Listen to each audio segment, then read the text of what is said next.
কল্পনা করুন তো, আপনি একটি লাইভ বা সরাসরি সম্প্রচারিত সামুদ্রিক মানচিত্র পর্যবেক্ষণ করছেন। মানচিত্র অনুযায়ী হরমুজ প্রণালী ও এর আশেপাশের জলসীমায় শত শত বাণিজ্যিক জাহাজ চলাচলের কথা, কিন্তু আপনি বিস্ময় লক্ষ্য করলেন জাহাজগুলো সাগরের বদলে শুকনো ডাঙার উপর ভেসে বেড়াচ্ছে।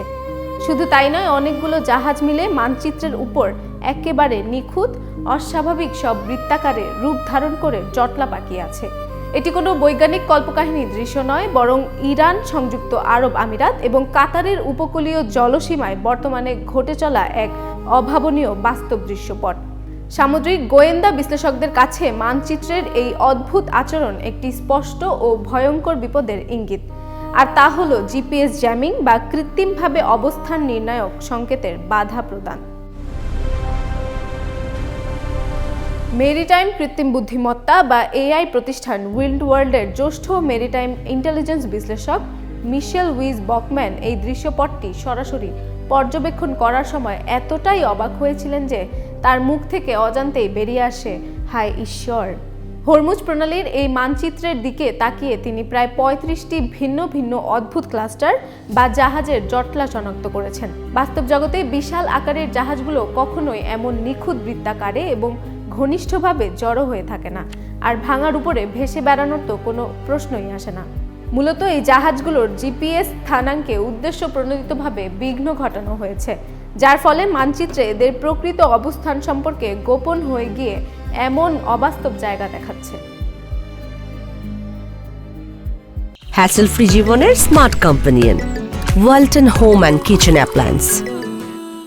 আধুনিক বিশ্ব ব্যবস্থায় যুদ্ধের সংজ্ঞায় এখন বিশাল পরিবর্তন এসেছে। যুদ্ধ এখন আর কেবল প্রথাগত বুলেট, বোমা বা কামানের গোলার মধ্যে সীমাবদ্ধ নেই। তড়িৎ চুম্বকীয় তরঙ্গ বা ইলেকট্রোম্যাগনেটিক ওয়েভেও এখন যুদ্ধের ময়দানে এক শক্তিশালী হাতিয়ার হিসেবে অবতীর্ণ হয়েছে। খালি চোখে অদৃশ্য এই জিপিএস জ্যামিং ব্যাপক মাত্রায় বিশৃঙ্খলা সৃষ্টি করতে পারে, যোগাযোগ ব্যবস্থাকে মুহূর্তের মধ্যে অকেজো করে দিতে পারে এবং ডেকে আনতে পারে প্রাণঘাতী ও ভয়াবহ সব দুর্ঘটনা।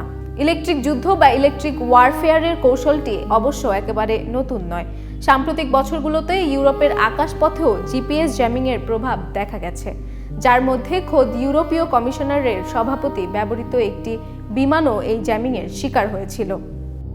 এছাড়া ইউক্রেন যুদ্ধে জিপিএস জ্যামিং এখন একটি দৈনন্দিন ও সাধারণ ঘটনার পরিণত হয়েছে, আর বর্তমানে মধ্যপ্রাচ্যে যুক্তরাষ্ট্র, ইসরায়েল ও ইরানের মধ্যে চলমান তীব্র সংঘাতের প্রেক্ষাপটে ইলেকট্রনিক যুদ্ধের এই অদৃশ্য ফ্রন্টলাইন আরও বিস্তৃত অঞ্চলে ছড়িয়ে পড়ছে। হরমুজ প্রণালী এবং আশেপাশের জাহাজগুলোর উপর বর্তমানে যে হস্তক্ষেপ দেখা যাচ্ছে তা বিশ্লেষক বকম্যানের জন্য একেবারেই নতুন কোনো অভিজ্ঞতা নয়। গত বছর ইসরায়েল ও ইরানের মধ্যকার 12 দিনের যুদ্ধের সময়ও এই একই অঞ্চলে অটোমেটিক আইডেন্টিফিকেশন সিস্টেম বা এআইএস এর উপর জ্যামিংয়ের প্রভাব তিনি দেখেছিলেন।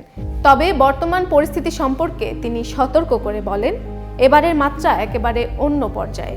সমুদ্র যাত্রা এবং এর সার্বিক নিরাপত্তার জন্য এই জ্যামিং যে কতটা ভয়ঙ্কর পরিণতি ডেকে আনতে পারে তা ভাষায় প্রকাশ করা কঠিন বলে তিনি মন্তব্য করেছেন।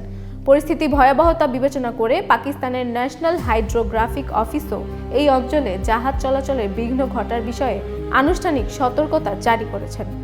এখন একটি অনিবার্য প্রশ্ন সামনে আসে, এই বিশাল মাত্রার জ্যামিংয়ের নেপথ্যে কারিগর আসলে কারা? আনুষ্ঠানিকভাবে কোনো পক্ষই এই ঘটনার দায় স্বীকার করেননি, তবে সামরিক বিশ্লেষকদের প্রবল সন্দেহ জাহাজ চলাচলে এই মারাত্মক বিঘ্ন ঘটনার পেছনে ইরানের সরাসরি হাত রয়েছে। এই সন্দেহের একটি বড় কারণ হলো হরমুজ প্রণালী দিয়ে যাওয়ার চেষ্টাকারী যে কোনো জাহাজে হামলা চালানোর প্রকাশ্য হুমকি ইরান আগেই দিয়ে রেখেছে। রয়্যাল ইউনাইটেড সার্ভিসের ইনস্টিটিউটের সহযোগী ফেলো থমাস উইংটনের মতে, ইরান এই কাজে যে গ্লোবাল নেভিগেশন স্যাটেলাইট সিস্টেম বা জিপিএস জ্যামিংয়ের সরঞ্জামগুলো ব্যবহার করেছে তা সম্ভবত তাদের দেশীয় প্রযুক্তিতে তৈরি অথবা রাশিয়া ও চীনের কাছ থেকে সংগ্রহ করা। অন্যদিকে ভূ রাজনৈতিক এই খেলায় আরেকটি সম্ভাবনাও প্রবল। উইথিংটন ধারণা করেন যে এই অঞ্চলে অবস্থিত মার্কিন বাহিনীও ড্রোন বা জিএনএসএস নিয়ন্ত্রিত অস্ত্রের সম্ভাব্য হামলা থেকে নিজেদের ঘাঁটি, কর্মী এবং নৌ সম্পদ রক্ষা করতে পাল্টা জ্যামিং সিস্টেম ব্যবহার করছে। অবশ্য মার্কিন যুদ্ধ বিভাগ এ বিষয়ে অপারেশন নিরাপত্তার অজুহাতে কোনো মন্তব্য করতে অস্বীকৃতি জানিয়েছে। নিরাপত্তার এই অদৃশ্য বেড়াজাল ভেদ করে জ্যামিং শনাক্ত করাও একটি বড় চ্যালেঞ্জ। তবে আশার কথা হলো, এই অদৃশ্য হুমকির বিপরীতে প্রযুক্তি বসে নেই। জিপিএস জ্যামিংয়ের বিরুদ্ধে সুরক্ষা দেওয়ার জন্য প্রতিনিয়ত বিভিন্ন উন্নত প্রযুক্তির আবির্ভাব ঘটছে। যুক্তরাজ্যের স্বনামধন্য প্রতিরক্ষা প্রতিষ্ঠান রেথিয়ান ইউকে এই লক্ষ্যে ল্যান্ডশিপ নামক একটি ছোট আকারে অ্যান্টি জ্যামিং অ্যান্টেনা সিস্টেম তৈরি করেছে।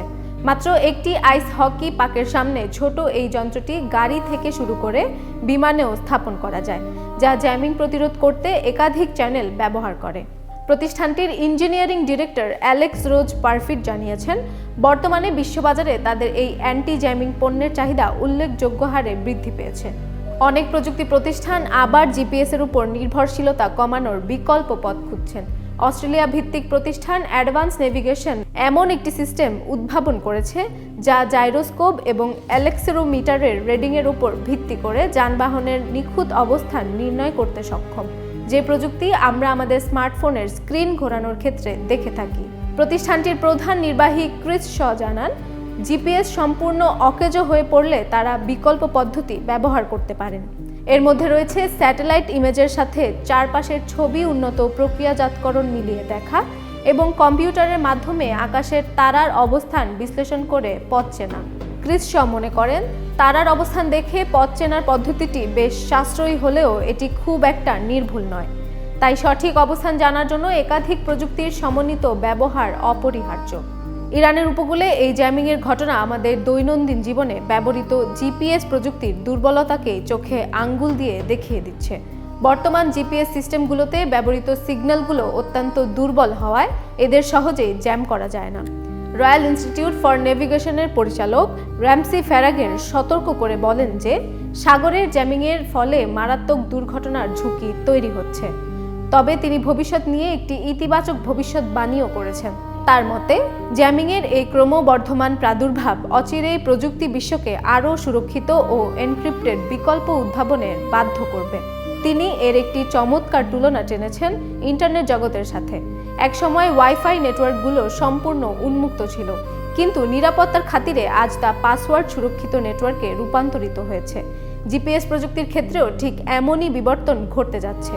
ফ্যারাঘেরের ভাষায়, খুব শিগগিরই আমরা উন্মুক্ত জিএনএসএস সিগন্যাল ব্যবহার করে এই যুগের দিকে ফিরে তাকাবো এবং ভাববো, হায় ঈশ্বর, আমরা সত্যি বোকা ছিলাম, এটা মোটেও কোনো বুদ্ধিমানের কাজ ছিল না।